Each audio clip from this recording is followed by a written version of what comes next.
Presentamos Exponentes, un espacio con los personajes y los temas del momento.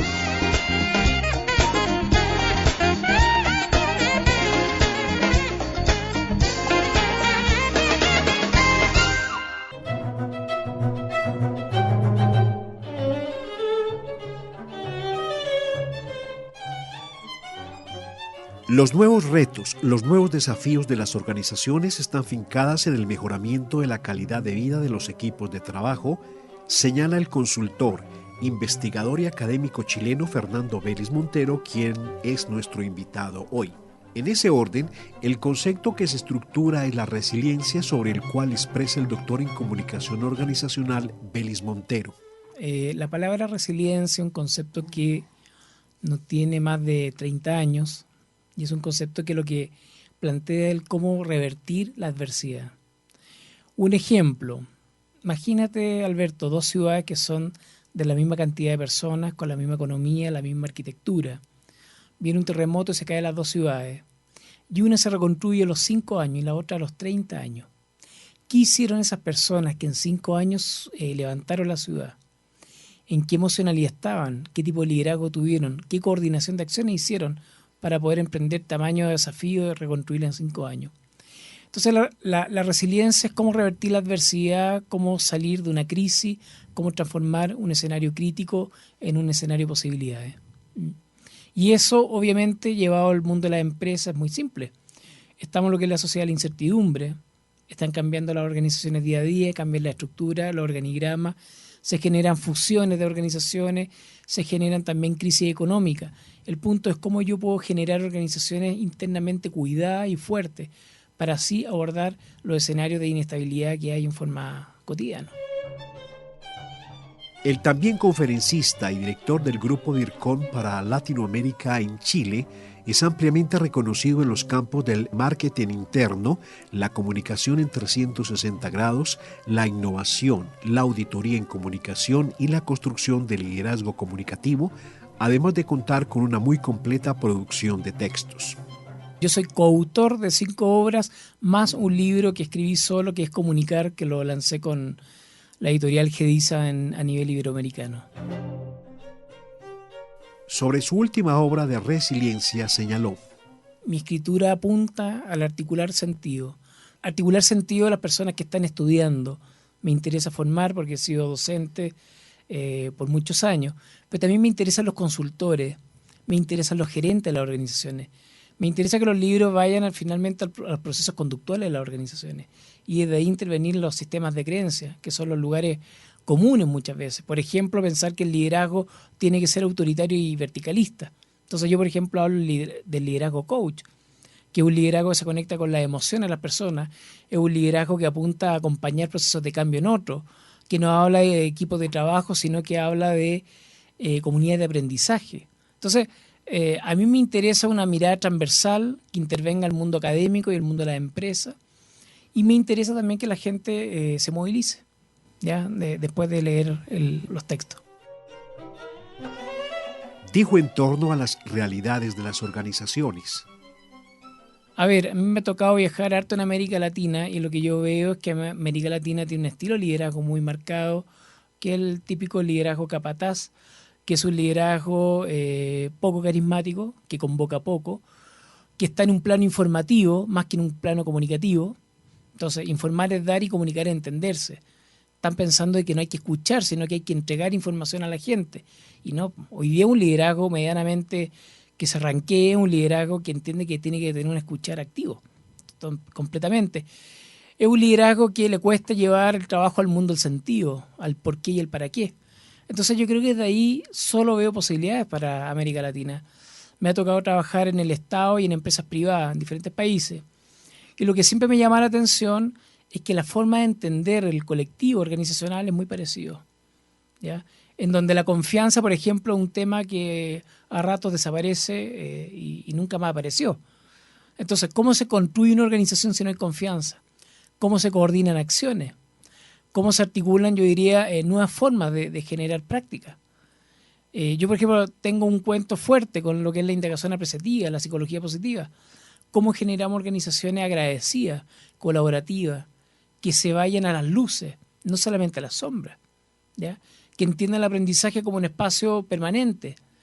Entonces, creo que un escenario como el latinoamericano, en donde están procesos de cambio fuerte, por ejemplo Perú, yo veo diferentes países, tiene que ser organizaciones altamente flexibles, adaptativas y que tengan claro que el conocimiento y el aprendizaje la gran salida de su desarrollo. El comunicador audiovisual, licenciado y magíster en comunicación, Fernando Vélez, se refirió igualmente a la importancia del DIRCOM. A ver, el DIRCOM, yo hasta ahora lo he visto siempre supeditado a manejar información. El ideal del DIRCOM, claro, trabajar la imagen, la reputación y todo eso. Pero yo al menos desde mi experiencia formativa, creo que al DIRCOM le faltan recursos. Le faltan recursos para entender la comunicación como un escenario más allá del solamente preocuparse de los medios o hablar de la estrategia. Porque finalmente, lo que yo contaba hoy día en la conferencia, y que no me acuerdo de dónde, pero un estudio que salió en América Latina, el 92%, 94% de las empresas no cumple su planificación estratégica. Y eso es porque claramente hay una pregunta que es mayor a todo, que es el por qué tengo que hacer las cosas que hago. Y eso no pasa por manejar más información o menos información. Eso pasa porque no encuentro sentido el trabajo. Eso pasa porque no me identifico con el trabajo. Eso pasa porque donde trabajo tal vez no me tratan bien. Entonces, mi tema es cómo construir identidades organizacionales fuertes, identidades con, yo diría, con contenido relevante, identidades que se funden en la coherencia y la consistencia de sus líderes, identidades que no le tengan miedo a las preguntas. Por lo general los grupos humanos están obsesionados con las respuestas, y todas las empresas, todos los que quieren respuestas. Yo creo que hoy día la organización se tiene que ir al plano de las preguntas, a un plano del aprendizaje mayor, en donde los enemigos del aprendizaje vayan en retirada. Destacó algunos aspectos históricos concernientes al DIRCOM. Yo lo que sé es que el DIRCOM viene de Francia, ya, de hace varias décadas atrás, y que son los directores de comunicación. A ver, las organizaciones cómo funcionaban. Antes estaba el departamento personal, después aparece el recursos humanos, alguien dice no, la gente no es un recurso, después aparece la gerencia de personas y así. Con comunicaciones fue parecido. Estaba el encargado de comunicaciones que sacaba las fotos y poco a poco fue tomando relevancia. Ahora, el punto es que el DIRCOM todavía, yo creo que en grandes empresas recién tiene una relevancia mayor, en donde se entiende que el valor de la marca, que hoy día está cuantificado como en el 90%, el valor de la marca es un intangible. En el fondo son puras conductas de la marca. Entonces, el DIRCOM lo que tiene que hacer es manejar esas conductas, es manejar los discursos de la organización. Pero yo diría que hoy día carece ciertos recursos para entender la comunicación como algo mucho más sistémico y en donde cruza con otros campos del saber, como es la sociología, la psicología. Desde ahí siempre he percibido que los DIRCOM los ven como un perfil muy operativo. La persona que escribe, que saca las fotos, que hace el video. Y yo creo que lo que nosotros hacemos es modelar estados emocionales de las organizaciones. O sea, un DIRCOM tendría que saber que si hay una organización que está en el resentimiento, obviamente el proceso comunicativo va a pasar por ahí. ¿Cómo intervengo esa emoción para así articular un sentido y que la gente después se movilice?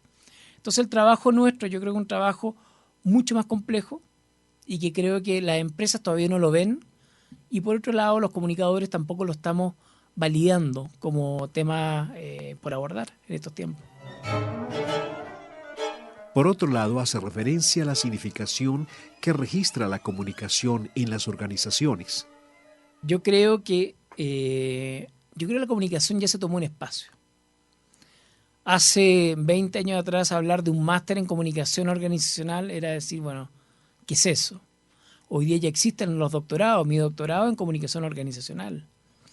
Es decir, el conocimiento está, yo creo que las universidades también están ya con estos espacios de aprendizaje instalados y yo creo que hay un mercado fuerte. Y las empresas yo creo que también están en un espacio de aprendizaje fuerte. Hoy día cualquier estudio de clima, cualquier estudio interno, organización, auditoría, ya uno tiene claro que la dimensión comunicación es gravitante.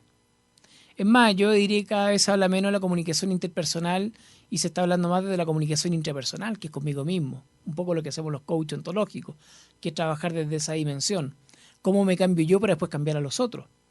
Entonces, desde ahí yo creo que la comunicación organizacional tiene un espacio de crecimiento absoluto.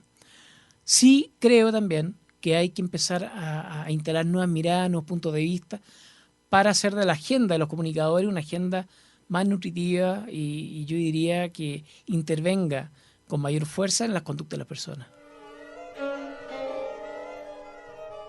De igual forma consigna su pensamiento en lo que denomina gerencia de la felicidad. Yo creo que los gerentes se dan cuenta que hay un espacio de poder y desde ahí por supuesto que les interesa. Pero eso no basta. Yo creo que cuando un comunicador interviene en una organización es porque alineó a toda la gerencia, alineó a la dirección, alineó a los líderes completos. Entonces yo creo que el espacio nuestro es un espacio de irnos al campo a las preguntas ahora. Por ejemplo, ¿qué tipo de organización queremos? ¿Queremos vivir en la coherencia o en la inconsistencia entre lo que decimos y lo que hacemos? Finalmente, nuestra misión, valores, todo eso, ¿va a ser letra muerta o lo vamos a llevar a la práctica? El tema de la sustentabilidad, por ejemplo, el negocio, ¿eso es verdad o literalmente es marketing? Y así, ¿cómo poco a poco empezar a darle consistencia a todas las grandes declaraciones que se hacen de la organización? Y en todo sentido, hoy día ya se habla de calidad de vida y calidad de trabajo, en donde hay una asimetría. En Chile, como yo planteaba en la conferencia hoy día, ya existen las gerencias de la felicidad, en donde el tema es que la gente esté tranquila en su trabajo y esté conforme. Hoy día ya se habla en la escuela de negocios más importante que hay en Chile, que es la Adolfo Ibáñez, ya hay diplomados sobre indagación apreciativa. Y en donde finalmente el punto es, ¿qué es lo que hacemos? Lo clásico, hacemos un FODA y nos quedamos con las debilidades, con lo que nos falta. La indagación apreciativa dice, no, fijémonos en lo que hemos hecho bien, en lo que somos, y de ahí construyamos. Entonces, yo creo que vienen grandes cambios de paradigma y vienen intervenciones en los sistemas de creencia de las organizaciones, pero cada vez son más rápidos. Hoy día las empresas se están certificando, hay premios, el Great Place to Work, o sea, literalmente están pasando cosas en donde las empresas se transforman en vitrina y donde hay organizaciones que se generan espacios de, yo diría, como aspiracionales de trabajo. Empresas que lo están haciendo bien y que todos dicen, bueno, yo quiero trabajar ahí. En Chile, por ejemplo, hay una rotación con las empresas que tienen malas prácticas y la gente dice, no me interesa estar en este lugar y busca otro lugar. Entonces, yo creo que esto es un círculo virtuoso que empuja a pensar una organización diferente, una organización que cuide a su gente, en donde la dignidad sea un tema, en donde la ética sea un espacio no solo de declaración, sino que de conducta, y en donde el sentido sea el día a día. Yo estoy en un lugar que, por ejemplo, a mí me tocó en Chile, que estaba haciendo conferencias de resiliencia con policía allá en Chile, en la PDI, que es como la policía que hay, que es muy grande, y el tema es ese, de que el sentido para ello era cuidar a la población. Bueno, entonces la idea ahora es cómo ustedes se cuidan para así cuidar a otros. Y en el autocuidado está el sentido del trabajo. Entonces yo creo que está llegando un espacio, yo lo veo a nivel regional, donde las empresas están haciendo preguntas más grandes, donde ya no están en la cancha chica, en la cosita técnica, sino que se van al balcón. Y están reflexionando porque finalmente yo creo que la opinión pública, los trabajadores, están requiriendo una mejor calidad de vida, en todo sentido. Frente al sentido de la comunicación en la región, Vélez Montero expresó: la comunicación tiene que generar un espacio de diálogo, tiene que generar un espacio simétrico de relaciones, en donde el respeto sea un lugar tomado por todos. La comunicación tiene que facilitar las conversaciones en las organizaciones. El conocimiento fluye en base a las conversaciones. Las organizaciones por lo general no conversan, sino que hacen mandatos de arriba para abajo y los otros tienen que escuchar y nada más. La comunicación tiene que generar espacios de participación, como plantea la ciberpsicología, la co-construcción de la realidad. Hoy día entre todos se construye una organización. No son solamente sus directivos y los otros son las manitos que hacen el trabajo.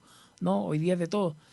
Y yo creo que eso, yo diría que la comunicación tiene que modelar la organización que en realidad queremos, el estilo de liderazgo que en realidad queremos, la forma de trabajar en equipo también.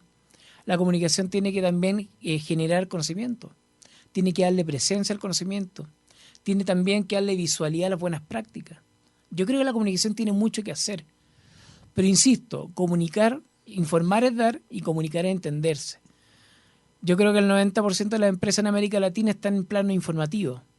Creen que la cosa es hacer nota informativa, revista, internet. Pero ¿qué pasa si esas revistas no se leen? ¿Qué pasa si finalmente el internet nadie se mete? Entonces piensa que el tema es el papel, que hay que cambiar el diseño, y no. El tema es que la gente no está conectada emocionalmente con esa organización. Y ese es el desafío del DIRCOM. El DIRCOM lo que hace finalmente trabaja con el capital simbólico de la sociedad. Y desde ahí, aparte de administrarlo, también se puede crear. ¿Por qué no? Puntualizó respecto de los desafíos que implican las nuevas tecnologías. Las tecnologías son un espacio de aprendizaje todavía. Creo que las tecnologías hay que darle contenido. Yo contaba en el caso en la mañana, que sale en mi libro Comunicar, de una empresa donde eran todos tecnológicos y finalmente tenían cabeza analógica y no cabeza digital. Entonces usaban su coherencia antigua para funcionar en la vida, las personas, pero se declaraban tecnológicos. Entonces yo creo que a esta altura del partido la tecnología tiene que estar al servicio de un sentido mayor. Y yo diría que el sentido mayor es construir comunidades. Yo creo en eso, que un amigo mío que yo quiero mucho allá en Chile habla de que hay espacios de comunión. Y un espacio de comunión es un espacio donde hay una confianza ganada y donde hay una forma de relacionarse que hace que todo sea posible. Todo. El experto internacional y docente de la especialización en comunicación organizacional de la Universidad de Manizales se pronunció acerca de pensar la comunicación en 360 grados. Mira, como esto es una radio, lo planteo así. Imagínense un sol donde la mitad de ese sol, sus rayos, apuntan a lo que son las comunicaciones internas de las organizaciones y la otra mitad son todos los proveedores, clientes, opinión pública, todo. En el fondo, todo comunica significa que nosotros estamos dialogando con todo tipo de públicos y que estas conversaciones hay que planificarlas, hay que pensarlas, hay que darle contenido, hay que darle acciones. Pensar en 360 en el fondo es pensar en forma organizada, en forma atenta y en forma conectada con los desafíos de la organización. Es construir espacios de confianza y es construir espacios para coordinar acciones. Finalmente, el poder de las conversaciones, ya que plantea Rafael Echeverría desde la ontología del lenguaje, que por supuesto a todos los coaches no hace mucho sentido, es que las conversaciones lo que hacen es coordinar acciones. Y la coordinación de acciones pasa por una confianza real y por un escuchar activo. Cuando yo, organización, estoy escuchando a mis públicos internos y externos, cuando escucho sus dolores, cuando escucho sus intereses, cuando escucho también sus preguntas, obviamente que mi comunicación va a ser mejor. Si yo creo que tengo que bajar del Olimpo y entregar las coordenadas y la información requerida y nada más que eso, obviamente que tengo una comunicación trunca. Siempre se habla del emisor-receptor, pero lo que yo siempre digo es que quienes partieron toda esa teoría eran ingenieros y lo hacían con maquinitas. Entonces, bueno, una máquina da lo mismo el retorno. Pero hoy día la opinión pública, y más desde la ciberpsicología, quiere co-construir. O sea, esto es de todo, definitivamente. Vélez Montero se refiere al significado de la comunicación interna en las empresas. La comunicación interna lo que hace es fortalecer la identidad organizacional. La identidad es el quién soy yo como organización. Es como nosotros, es como que tú me preguntes, define tu identidad y yo no sepa quién soy. ¿Cómo me voy a relacionar con el mundo si yo no sé quién soy?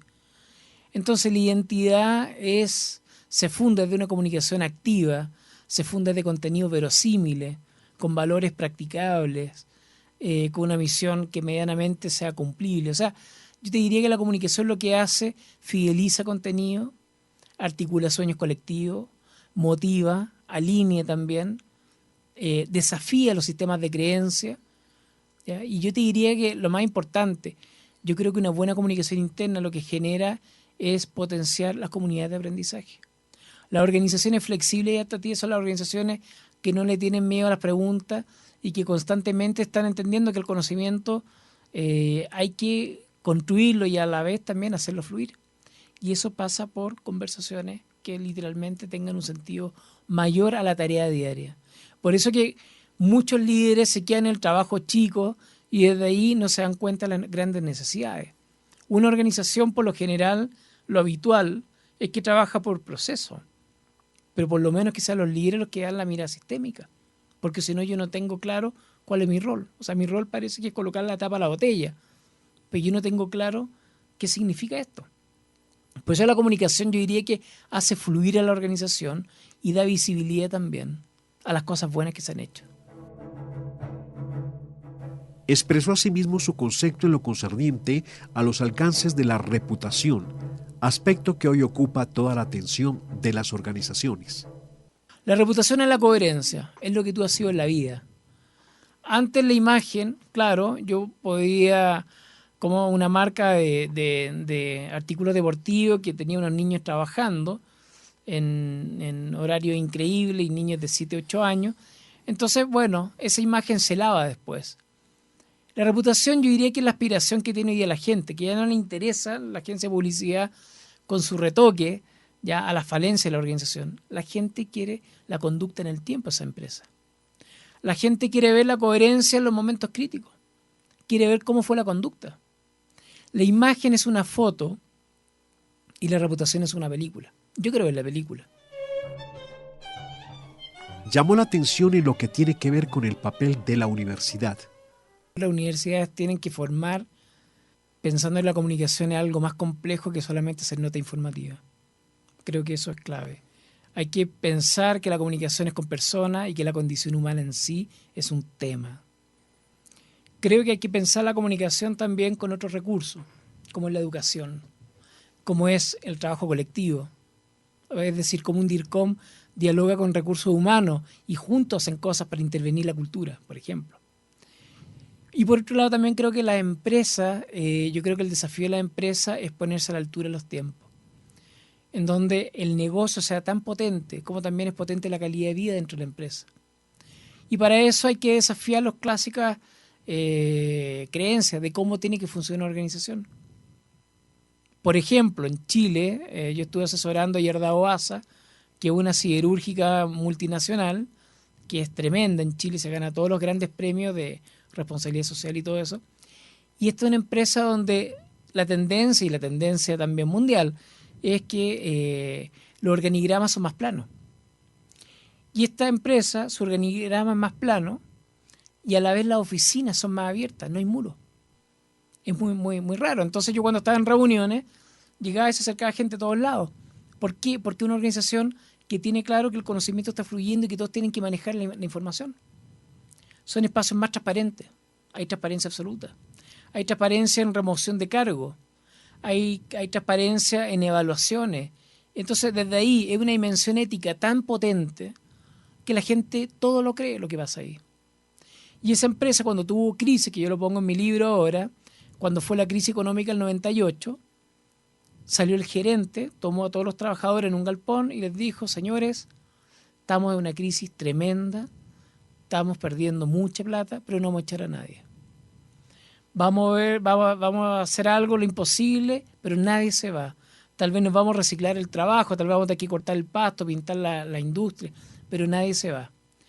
Y esa promesa se sostuvo durante 2 años y la empresa sobrevivió a la crisis, ojo, y muchos murieron. Estaba saliendo esa crisis y llegó el terremoto. Y en el terremoto, que fue impresionante, que son mega industrias, se cayeron 2/3 de la industria.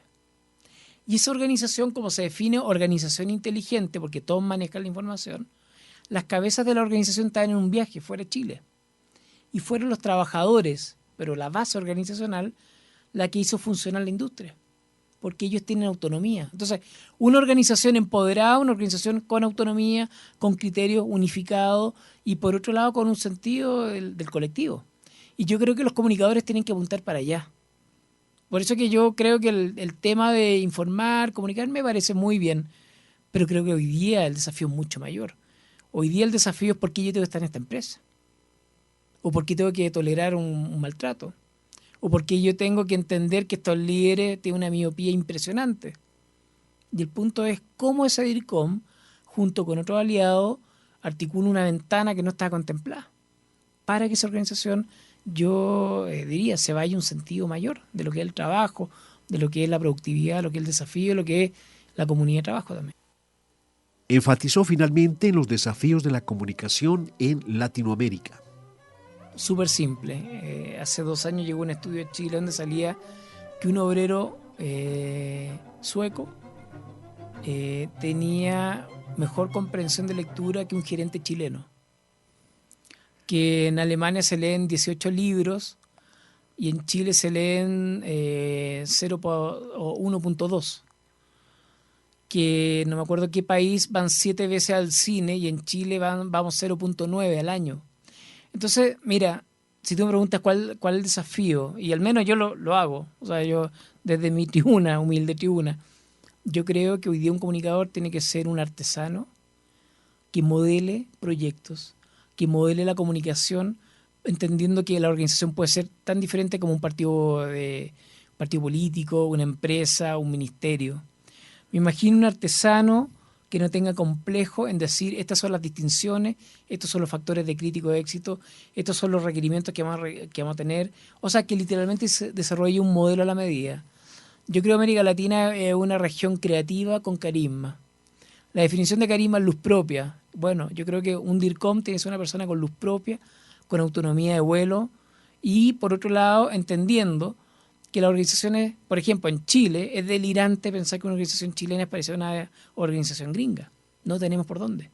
Y porque tampoco nos interesa.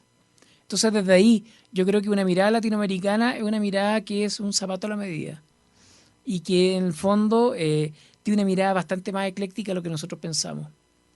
Hoy día en la mañana yo mostraba un caso de una alianza que yo hice en un minuto como comunicador con unos asistentes sociales. Hicimos un levantamiento de información impresionante. Desde ahí activar una escucha activa con los trabajadores que fue hermosa. Y después vino la comunicación con todas las campañas, con todo. Entonces, yo creo que nosotros los latinoamericanos nos caracterizamos por eso, por un nivel de creatividad mayor. Y yo espero con una autonomía cultural. Porque, sinceramente, no veo mucha relación. Yo hice clase a estudiantes norteamericanos durante 5 años. Y definitivamente vi bastante poco en común, más allá que somos seres humanos.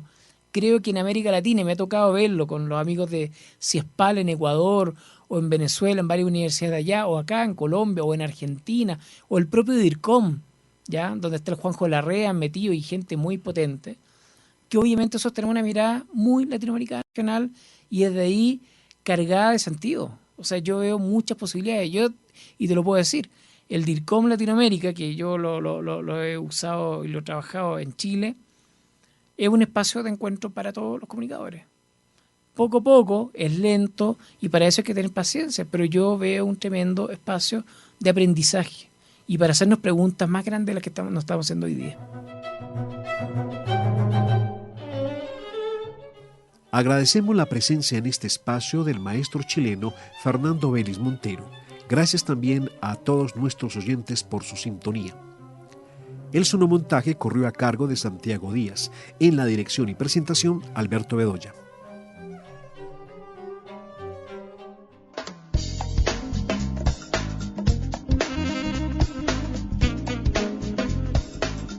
Presentamos Exponentes.